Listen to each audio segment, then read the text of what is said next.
सिर्फ 2 साल पहले दोनों ने एक दूसरे का हाथ थामा था। परिवार की मर्जी के खिलाफ जाकर लव मैरिज की थी। सपने थे, भविष्य था, नई जिंदगी थी, लेकिन आज वही कहानी एक मौत पर आकर खत्म हो गई।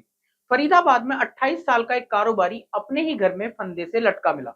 परिवार का आरोप है कि शादी के बाद उसकी जिंदगी नरक बन गई थी। आरोप है कि पत्नी उसे माता-पिता से अलग रखती थी, मायके पैसे भेजती थी, विरोध करने पर झगड़ा होता था और मानसिक रूप से प्रताड़ित किया जाता था। लेकिन क्या यही पूरी सच्चाई है?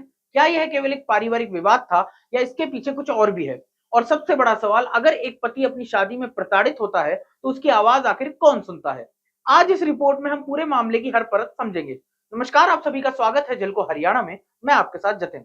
यह मामला हरियाणा के फरीदाबाद का है। 28 वर्षीय कारोबारी की 2 साल पहले प्रेम विवाह हुआ था।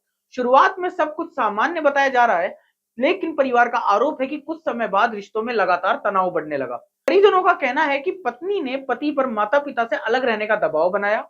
उनका आरोप है कि वह अक्सर अपने मायके जाकर आर्थिक मदद भेजती थी, जिसका लेकर दोनों के बीच विवाद होता था। परिवार का दावा है कि मृतक जब भी अपने माता-पिता से मिलने जाता, घर में झगड़ा होता। आरोप यह भी है कि उसके साथ मारपीट तक की जाती थी। फिर एक दिन वह अपने ही घर में फंदे से लटका मिला। परिवार के मुताबिक बेटा पिछले काफी समय से मानसिक तनाव में था। उनका कहना है कि उससे कई बार अपनी परेशानियों का जिक्र किया था, लेकिन किसी ने अंदाजा नहीं लगाया कि बात यहां तक पहुंच जाएगी। घटना के बाद पुलिस मौके पर पहुंची, शव को पोस्टमार्टम के लिए भेजा गया।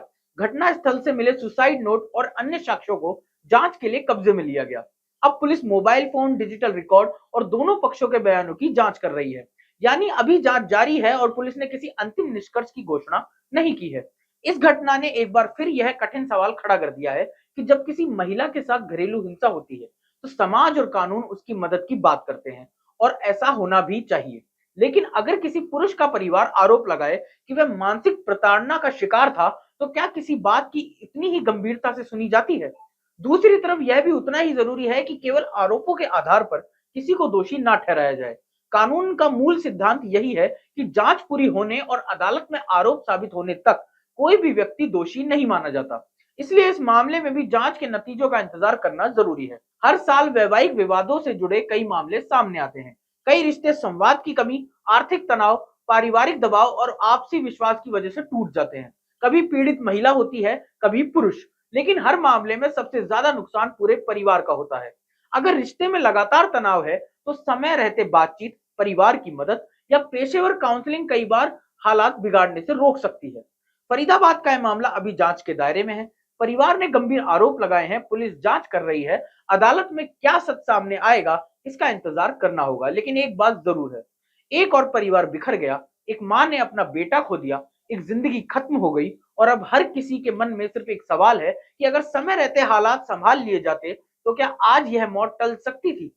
आपकी इस मामले में क्या राय है? क्या वैवाहिक विवादों में मानसिक प्रताड़ना के हर आरोप को निष्पक्ष जांच होनी चाहिए, चाहे पीड़ित महिला हो या पुरुष?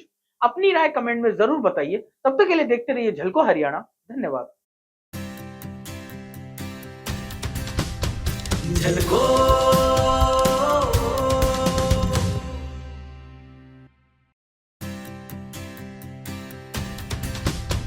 झलको